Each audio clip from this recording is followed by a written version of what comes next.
There are not many off-road racing adventures that have grabbed the imagination quite as effectively as the Roof of Africa Rally, a marathon race that was regarded as the ultimate off-road challenge in southern Africa up to the turn of the new century, when it was removed from the car racing calendar because it was felt by some to be too severe a test of man and machine.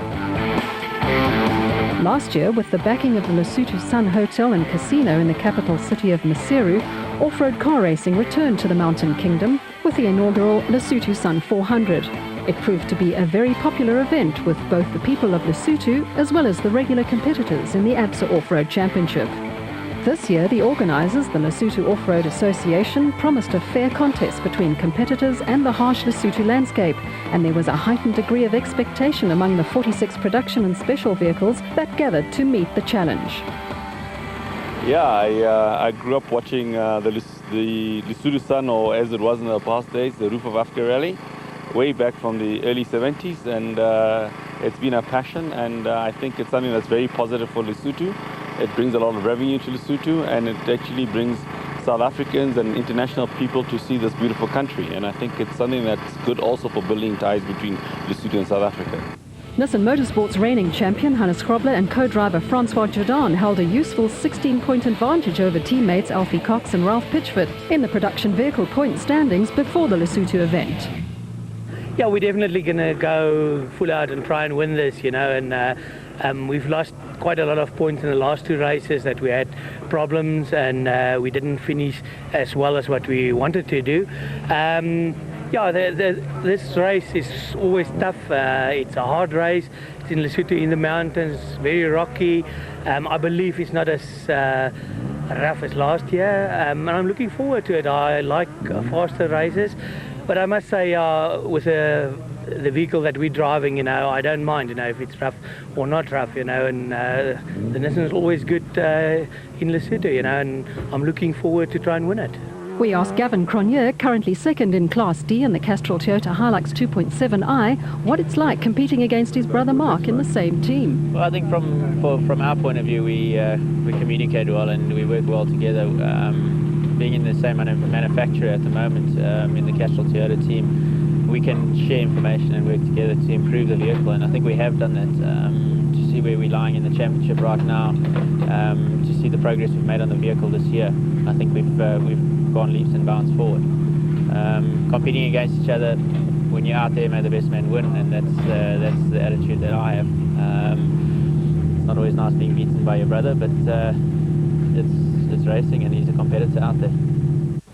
Toyota privateer and reigning Class E champion Hugo de Bruin comments on how much harder it is to defend a title than to win one. Wat ek by ou Pel vir my geleer het, hy sê dis baie makliker om die een op jou deur te kry as om die een te hou.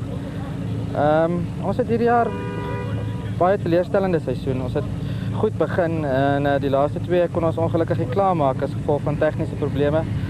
In Botswana het ons elektrische probleme ondervind en nou by Sun City die radkas gegaan. Maar ons is vol vertroue, ons is reg vir hierdie races. Ek dink ons bakkie is baie goed voorberei. Toyota het ons weer eens baie goed gehelp met die voorbereiding van die bakkie en wel, ons hoop maar net dat ons kan klaarmaak, want dit op hierdie stadium gaan dit nou vir ons om elke event klaar te maak, sodat ons vir Zayn kan vang, jy weet.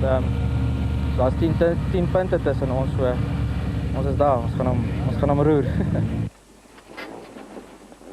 Manfred Schroeder is a leading contender in Class D in his Ford Racing Ranger, but has had a troubled season to date. Yeah, we're trying to get this one out the way. This is not my favorite racing terrain. It certainly doesn't suit the production vehicles.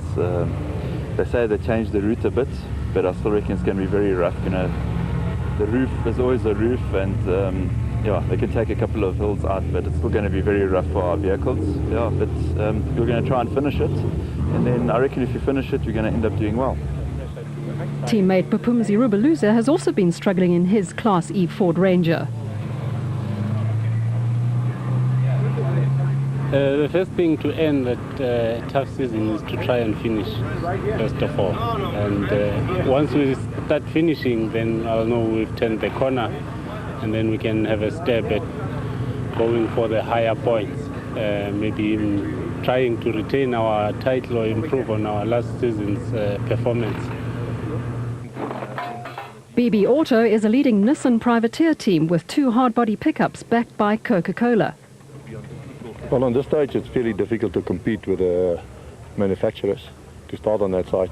They've got a lot of money and professional teams that prepare the vehicles before the time, which we don't have. We have to make plan after hours and that kind of stuff.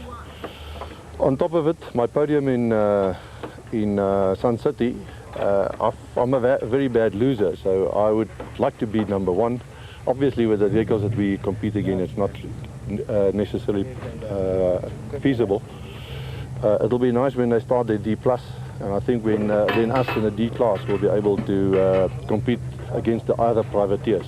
I just hope that most of the professional teams will move over to D+, so that privateers at least can have a race against themselves and be on equal footing. But with the amount of money that the manufacturers can put behind the teams in the vehicles, we have to drive cautiously to prevent the vehicles from breaking, because we don't have the support that other people have.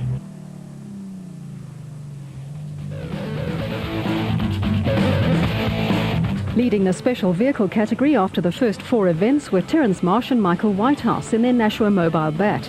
They enjoyed a 14-point lead over Machereneni and Carolyn, who would miss the Lesotho Sun 400.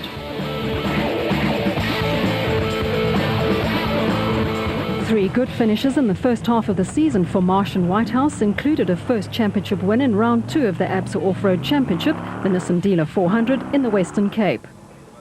Yeah, the first half of the year we've really just tried to develop the car, and while we're developing the car we've been fortunate enough to have finished a few races as well as pick up our first win. Moving forward, you know, with us leading where we are now is really just, I think, with the tough events that are left this year, just to consolidate that. At the same time, you know, with 4 events to go in the position we find ourselves in, we really need to just, I think, maintain the strategy that we've had, and that's bringing the car home. And let everybody else chase us at this moment in time. If we manage to pick up a win along the way, fantastic. But the most important thing for me is to win the championship, and that isn't done by sprinting at each of the events. Will Battershill and Reg Sutton, third in the championship, share the driving duties in their BSI Rob Steele Jimco. We find it's good for us. It's, you know, from a fatigue point of view, if it's a tough race, it's a great advantage to have a guy that drives with you. And also from an enjoyment point of view, we both racers, and I don't think either of us would be keen on sitting on the navigator's seat for too long. So it keeps it spicy for both of us, and we enjoy it. It's a bit of a challenge because you've both got to be able to co-drive, navigate, which is very different to driving. How good are you guys at the co-driving? Which one is the better navigator? I think that we're probably pretty even.